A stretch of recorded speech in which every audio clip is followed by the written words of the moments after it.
Hey, I'm Sophie, and 2 years ago I decided to buy this house in the Swedish countryside. And ever since, I have received a ton of different questions from you around life here in Sweden, what it's like to move here. So I thought today we could do a little Q&A where I will answer some of your most common questions about life here. I will try to group them together a little bit and put them into different categories, and I will leave you the timestamps down below, so if there are some areas you're not so interested in, you could just skip them. But I would say let's get started. Okay, so the first question was why I decided to move to Sweden. And I would say the answer is probably gonna sound very cliche, but I would say ever since I was young, I always had this special love for Sweden for some reason. And I would say it's very difficult to explain, but when I was younger, I read a lot of like the stories from Astrid Lindgren, and they're all set in Sweden, and I was so in love with the whole backstories and the thought of living in a place like this, that I always naturally associated this with Sweden. And I think then just everything that had something to do with Sweden, I just found so fascinating and amazing for some reason. And it's very funny because I had never been to Sweden until I was maybe 17 years old or something. That was actually the first time I ever went to Sweden. But in my mind, I was always like, ooh, I love this place and I really want to live here someday. And then, when I was like 17 or something, we went on our first trip here to Sweden, and I really loved it. And just, everything that had something to do with Scandinavian vibes or Scandinavia, I was sold, And I think when I got a bit older, I was just like, why not try it out? And I actually wanted to do my bachelor's. I applied for university here to do it here in Sweden, and I almost did this. Like, I got in, but then decided to go to a different country instead. But then at some point I was like, ooh, did I make a mistake not doing my bachelor's here? So then when it was time to do my master's, I was like, ooh, should I try again and maybe do my master's here? So I applied for my master's in Sweden and I got in, and then I was like, okay, it's time now. I have to try it out. Because I think sometimes when you dream about a place so much, it can go both ways. Like, either you try it out and you love it, or you try it out and you realize, okay, this was all just like some dreamy imagination, and I just didn't want to live on, having this longing and dreaming for a place. I wanted to see how it actually is, so then I decided to do my master's there, and then wanted to spend more time here after that as well. So that's basically the short story of it. But I think sometimes it's super difficult to explain why you feel a certain way about a place. There's like no rational explanation for it. It's just how it is, and I think it's the same thing for me and Sweden for some reason. So I paid 320,000 Swedish krona for the house, so that's around 28,000 euros more or less. And those prices are actually not uncommon for places like this, especially in the countryside. Of course, in cities you can't count on numbers like this, but here in the area it's definitely not uncommon. And then for finding the house, I basically spent a lot of time on all those different websites that you have where you can look for houses, especially on Hemnet, and just looked all around. And I kind of knew what area I wanted to go in. I had never been here before, but I read a lot of good things about it. And then I basically just found it on one of the websites at some point. I contacted the real estate agent, and they said, can you come by next week? And then basically that's what I did. And then I also used the time to go around in the area, travel a bit, just to see if I like the the area and the whole region here, and I really did. I was immediately like, oh, so nice here. And yeah, then I basically just came, looked at a couple of houses, really liked it, and decided to go for it. When you are choosing to buy a house here, what are some of the things that you should be careful with or should pay attention to? And I would say this is pretty much a little bit dependent on whether you're planning to live here full time permanently all year round, or if you're just looking, for instance, for a summer house or a little escape. Because then there are definitely different things that you need to take into consideration when you're looking for your house. I would say the most important is actually the location. And you've probably heard this a million times, location is key. But honestly, it is true. Because you can change things about your house, you can change your entire house, but you cannot change the location. So if there's something bothering you about that, you can't change it later on. So I would say if you have the possibility, definitely come and spend some time in the area, and especially in the place where you're looking to buy your house. If possible, check up if there will be any changes made in the surroundings. Let's say, for instance, you're living next to a forest. Are you going to own that forest, or could it be that it gets chopped down in a year or 5? And I don't think this is so uncommon. So I would say really try to see if there are any plans already, or if they're maybe planning to build like some wind turbines or something in the future, something like this that can disturb your peace. And I would say, especially with deforestation, I have seen so many beautiful, beautiful properties, and then you look around and their whole backyard is just chopped down because some forest company bought it. And it honestly is not that uncommon. I see it here all the time. I see trucks with loads and loads of wood all the time, and it really bothers me because it just takes away the whole beauty of the place. So if I were to buy a new house, this is definitely something that would be on top of my list, to see that at least I own all the forest around me, so that it cannot be chopped down. Then of course, when you are looking at the house, you have to make sure that you inspect everything thoroughly. If you don't have a clue about those things, what to look for, take someone with you. I would say, at least if you're planning to spend a bit more money on the house, of course, take someone with you that knows what they are doing and what they are looking at, and then just check, have there been any water damages? Maybe is there any leaks in it? Does it have to be replaced in the future or soonish? Because that is something that can end up being very pricey.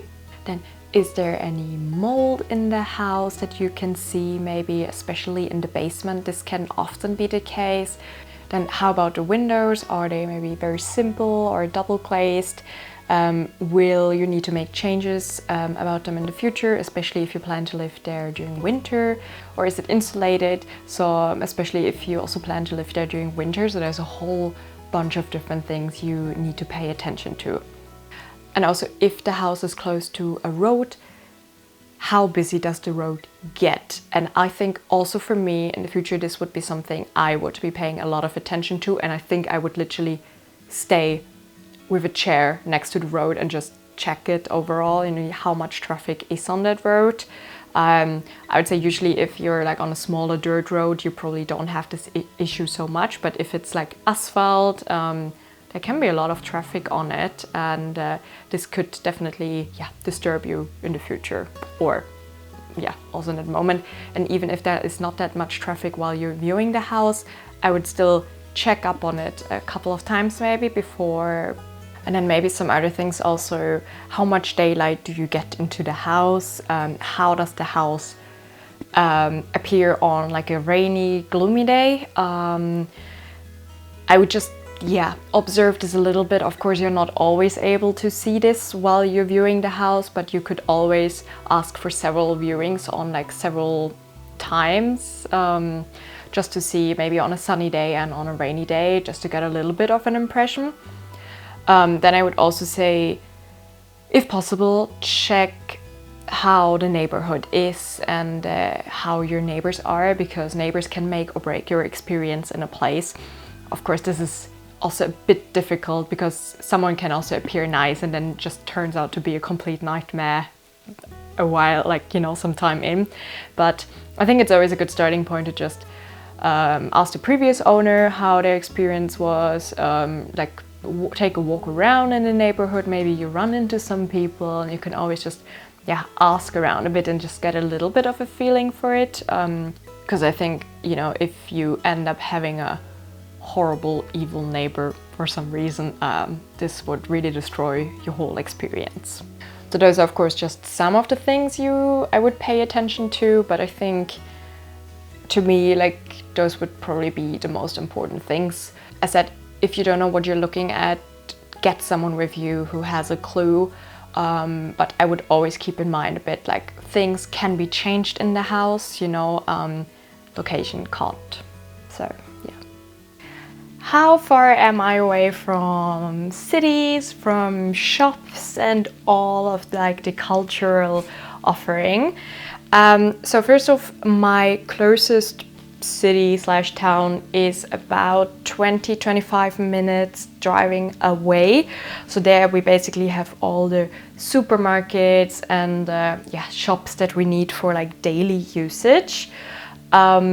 I have a supermarket. I would say my closest supermarket is 15 minutes away, and that one also has all the things you need for everyday life. We used to have like a small shop here in my town, but unfortunately that closed. We're hoping that it will open up again, because it's always so handy to have, you know, like a little convenience shop in case you forgot to buy something like eggs or so. So you can just run there, but that's not here at current. And then for like a big town where we also have a big like DIY and like home improvement store and IKEA and just basically all the bigger shops you need if you want to do some bigger projects, etc. This is an hour and a half away that I have to drive, so it is a bit of a ride. So I also don't do this so often because it takes a lot of time. Then you're basically spending the entire day just like driving there and doing this and shopping, and that's not really my preferred kind of how I spend my days. But it is very handy to have it. Of course, we can get a lot of the things also just delivered home if you need it, but then you always pay for the shipping. And then for things like theaters or like the cinema and other cultural activities, so there are a few offers in the surroundings, I would say within like an hour around, especially during summer. There's a lot of activities happening out here. But I would say if I am looking for something regularly, I probably would have to go to Stockholm. So that's like 5-6 hours away. But also if I were to go to concerts, etc., that would be in Stockholm. It's a bit of a drive, but I am also not someone that goes to the theater or the cinema regularly. So to me, this is really not an issue at all, and I'm not bothered by this. Of course, sometimes it would be nice to have some other things closer by, but I think here we have all the things that we need.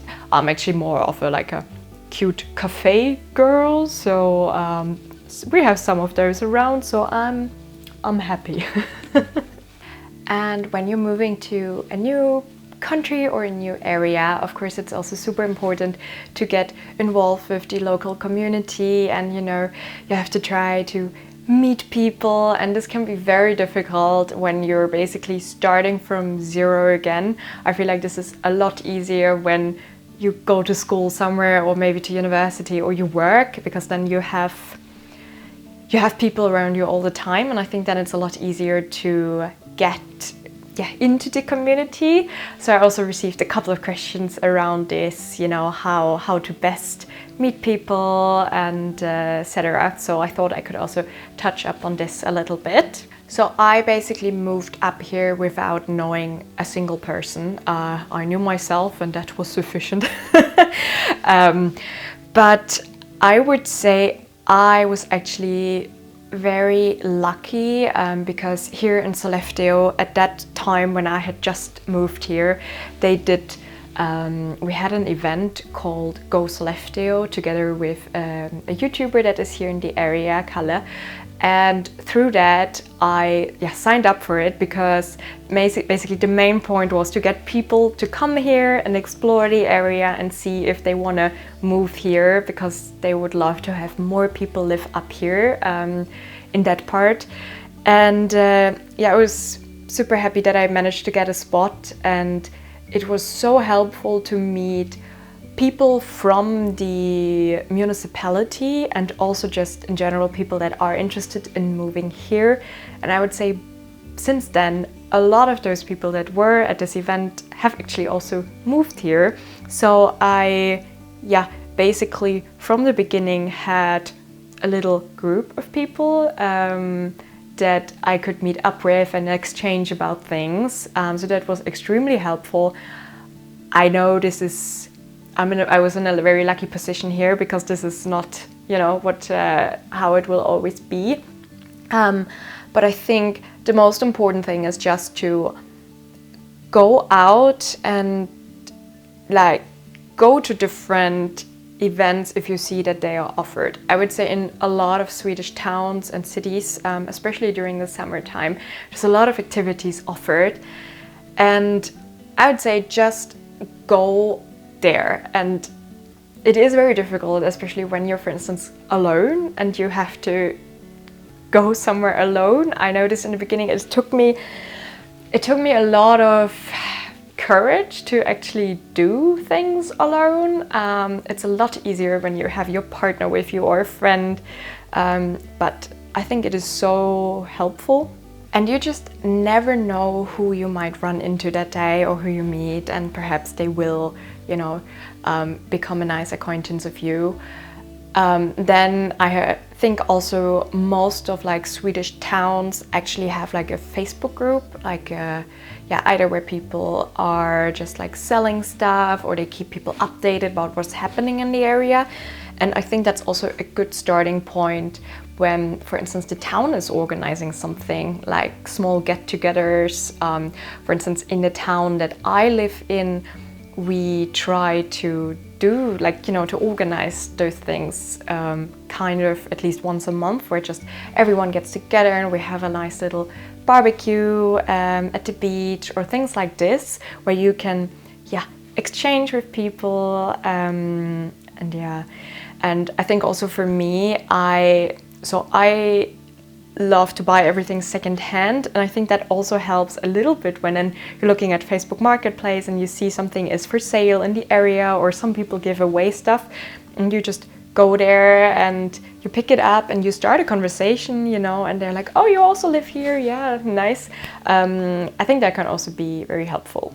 And then, for instance, for me, I think people here in town are super nice. Whoever you meet in the forest or something, they are all super open, and they are always very excited to see new younger people here, because a big issue on the countryside is that there's that the population is just aging and there's not so many younger people moving there, so they're very happy about this. And I also now, for instance, am part of we call it a moving in group basically here, where we're trying from our little town to get more families and to get more people to move to this place here. So we're just a couple of people here from the community, and then we just try to organize some regular meetups with everyone where people can get together. And also if someone has moved here that you just know you have a couple of people you can ask questions if you have any questions around town life, etc. Yeah, and I think also, for instance, if you are an international person, there's actually a lot of expats here in Sweden.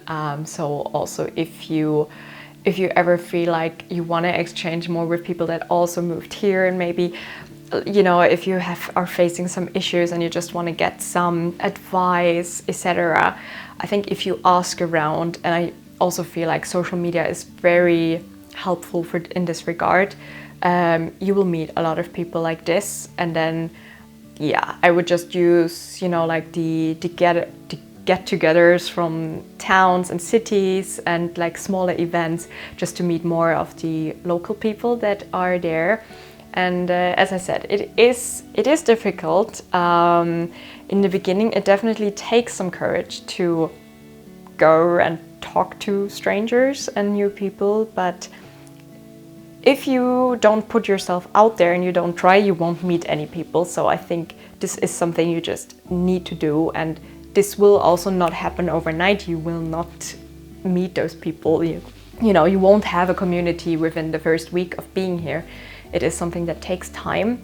And I mean, for me now, I have been here in this area about 2 years since I bought the house. And I would say by now I feel really well connected. You know, I know who I could ask for help if needed. I have a group of people that I meet up with regularly, and yeah, but it also took me time. Like my first year here, or my first like couple of months, I also didn't know anyone, and I had to go out and do things by myself and trying to meet people. And yeah, it takes time, but I'm pretty sure if you are willing to put in some effort, you will manage to do that. And otherwise, you just come to Sollefteå. We are a great bunch of people here. This section was not sponsored by Sollefteå Kommun, by the way. So also to touch up on the question if I feel lonely here, I definitely do not. Like I would say by nature nowadays, that also was different in the past, but I really enjoy spending a lot of time by myself, you know, and I have also a lot of my hobbies just don't require people, and that's also how I recharge, by being alone. But as I said, I do have friends around here, like people that I would call friends by now, and just a whole bunch of people that I could meet up with, and I know there are always people that would be like willing to help me, so I definitely do not feel lonely. If I want to see people, I definitely can do that. I also received a question, what are some things that I miss about my home country, which is Germany. And I think if you would have asked me 15 years ago, I would probably have said nothing. There's nothing I could ever miss. But it has definitely changed, and I'm definitely appreciating Germany a lot more nowadays. I think also when you spend time abroad, you just come to learn that there's actually a lot of good things about your own place where you come from. But yeah, so I would say the main thing that I miss is definitely, of course, my family and my friends, and just the possibility to spontaneously meet up with them, so that I do not have to travel for 2 days to see it and schedule everything, because that is something very nice, you know, when you are at your home place, you know, that you can just see all those people and hang out with your parents when you want to. Like now, if I go down there, I maybe stay a week or 2, but it's just not the same. And of course you can stay in touch through like messages and phone calls, but it is not the same as, you know, being with someone in person. So I would say that's definitely the main thing that I miss. I would say, luckily for me, most of my family and also my closest friends are all still around in my hometown where I'm from. So it's a little bit easier when I go and see them, because I can yeah, basically just go to one spot and then see them all. I know some are not that lucky, and if you would have to travel around to different pieces, different places in Germany, it would also make it a lot harder. Yeah. Then I would say what I also miss a lot is actually our supermarkets. Supermarkets, and I would just say overall the offer that we have when it comes to shops, and there's a lot of different shops, especially also for like drugstores and cosmetic stuff that I really miss. And I would say overall also when it comes to food and international foods, we in Germany we have a lot bigger offer than here in Sweden, at least if I look at, you know, like, yeah, the part where I'm in. Of course, in Stockholm you also have more offer, but I would say even compared to Stockholm, I still prefer it in Germany. And then definitely also bread and fresh bakeries. At least here in this part, we don't really have this. We don't have a bakery here, which I think is such a bummer. Because I just love when you can go and buy fresh sourdough bread or like nice other like goodies. But we don't have this, so I also had to start baking my own bread. So now I do this basically twice a week or something, and I'm constantly looking for new recipes because I just can't go and walk 2 minutes, go to a bakery, grab my stuff and return. I have to bake it myself. But I would say overall, like, there are not too many crazy things that I miss other than the ones that I already mentioned, and of course mainly my friends and family. Of course there will always be some smaller things, or in general some things that you miss, that you think of sometimes, but I would say there's nothing crazy that I miss here. So yeah. A few of you have also been very interested in knowing whether I speak Swedish or if I plan to speak Swedish. And the short answer is yes, I do speak Swedish. I have done a couple of courses and I trying to use it on a daily basis. But I actually made a more in-depth video about this, where I go a bit more into the details and also about ways that you can learn Swedish when you're here, which is coming up soon. So if you're interested in this, just keep an eye out. It should be up soonish. But yeah, I do speak Swedish, and I think it is extremely important to learn the language of the place where you live in. And then the last question was if I have a boyfriend or if I live alone here in the house. And well, short answer is yes, I do have a boyfriend. I no longer live alone in the house here. I had done this for the past 2 years, but then beginning of the year, my partner moved in with me. I think a few of you have probably noticed that there's someone else around here now. I have decided not to make like an official introduction, etc. Just because both of us decided that this is my channel. I kind of want to keep it that way, and you will see him occasionally in the background, etc.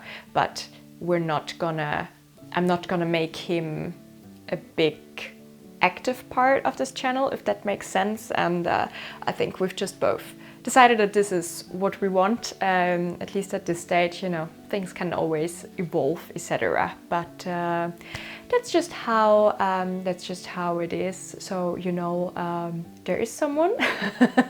So I have help now when chopping wood, so that is very helpful. But